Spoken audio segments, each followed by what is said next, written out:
Paulo está sendo muito duro aqui, autoritativo aqui, usando as prerrogativas que o Senhor deu a ele para corrigir.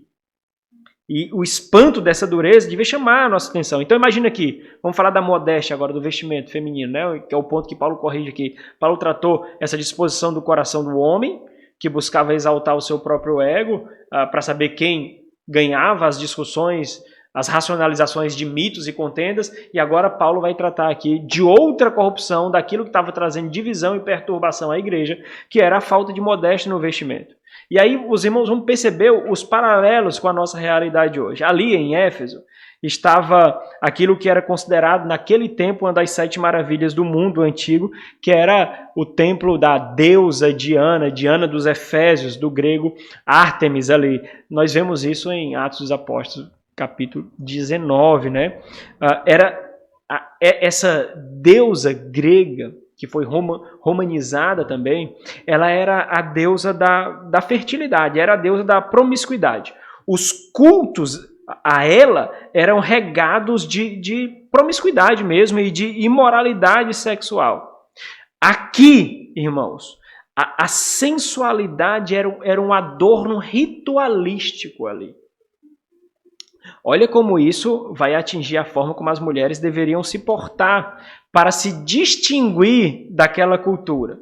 E isso fazia com que a cultura daquela cidade fosse fortemente afetada pela sexualização. O modo de se portar da mulher, as suas vestimentas, os seus adornos, conectava a mulher com aquela cultura promíscua, com aquela cultura caída. Nós também vivemos numa realidade completamente sexualizada, seja de crianças, seja de jovens, seja de adultos. Nós temos que proteger constantemente os nossos olhos, os nossos ouvidos, porque as músicas são cada vez mais sexualizadas, cada vez mais. Para você proteger a inocência dos seus filhos, você tem quase que tapar os seus ouvidos constantemente, os seus olhos constantemente. Qual é o ponto, então? Qual é a questão? Como aquelas mulheres que haviam professado a fé em Cristo Jesus, que haviam experimentado a regeneração, o novo nascimento, como essas mulheres ainda estavam se portando como se mortas fossem? Como? Tem dificuldades que nós resolvemos na vida da igreja que não fazem sentido. A questão de vestimenta e modéstia feminina entre as mulheres cristãs não deveria ser um ponto de dificuldade.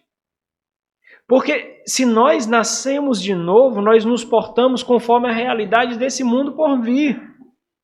Não dessa presente era. Os nossos anseios mudam, o nosso modo de agir muda, as nossas vestimentas mudam. Como elas estavam se portando como mulheres daquela cultura insubmissa e sexualizada, como se não fizesse parte da igreja do Senhor. A ideia de como você poderia passar por aquelas mulheres que professavam a fé em Cristo Jesus e aquelas que não professavam, e só olhando você não conseguia distinguir entre as duas quem era cristã e quem não era.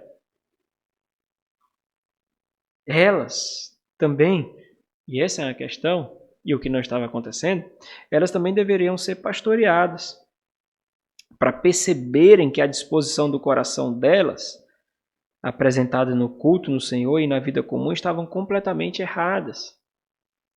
Olha o que Paulo diz. E aqui Paulo ele faz referência ao versículo 8, o eu quero aqui, né? Da mesma sorte, eu quero que as mulheres em traje decentes, e aqui a ideia é o modo de vestir. O modo de vestir, Paulo está apontando para elas um modo de vestir, mas focando na conduta delas, na disposição delas. O ponto de Paulo é que elas deveriam se vestir e se portar de modo respeitável. E Timóteo deveria saber o que isso significava. Que as mulheres em traje decente se ataviem. Esse termo vem do termo que foi derivado aí para cosméticos, né? A ideia de se decorem, se adornem, o seu anseio, a sua disposição seja com, aí vem os dois termos muito importantes aqui, modéstia e bom senso. Modéstia faz referência a respeito e bom senso, apesar de serem duas palavras aí, ela é uma só, que poderia ser traduzido com moderação mesmo. Pode ser entendido também como autocontrole. Ou autocontrole ou moderação. Mas ambos os termos, e aqui que é o ponto gritante, ambos os termos têm conotações sexuais. Ambos os termos.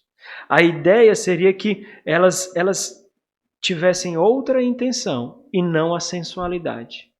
Elas não deveriam se vestir, e as mulheres sabem quando fazem isso, se vestir para sensualizar.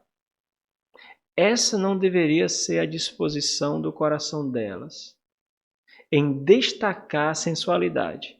E aqui é muito característico daquelas que são cristãs. Por quê? Porque as mulheres são sensuais por natureza, faz parte, são intrínsecas a ela.